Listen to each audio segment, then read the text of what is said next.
Ветер чуть слышным своим духовением людям приносит тепло, благодать. В мире под призрачным лунным свечением жизнь закипает опять и опять. Эти строки принадлежат одному из самых ярких поэтов смутной эпохи 30-х годов 20 века Ивану Васильевичу Джанаеву. И сегодня мы находимся на улице, названной в честь этого знаменитого остинского поэта. Свои произведения он подписывал псевдонимом Нигер. А ты знаешь, кто такой Иван Джанаев?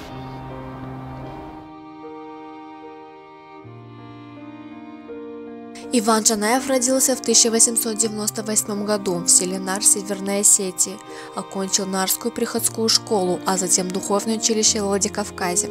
Бесспорно, творческая манера Нигера не имеет аналога в остинской поэзии.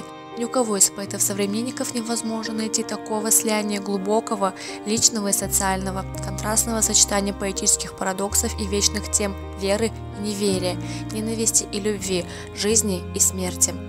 Глубокие и искренние порывы поэта к добру и свету, и на этом пути познал он все – радость, печаль, трагедию, вдохновение, счастье обычного труда. Перу Нигера принадлежат и драматические, и прозаические произведения.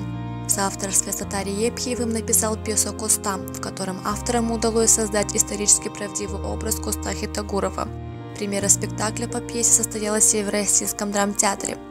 Поэт последовательно отстаивал право человека на нравственное самосовершенствование, постоянно удерживая свои интересы художника в рамках народного духа. Появление такого поэта, как Нигер, было знамением времени, через которое он пронес думы Осетии, ее тревоги и надежды.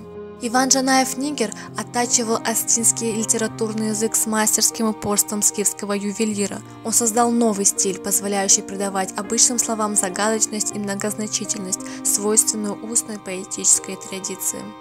Умер поэт 3 мая 1947 года в Владикавказе, в рассвете творческих сил. Когда умирает поэт, он уносит с собой мир таинств, оставляя яркий след в истории.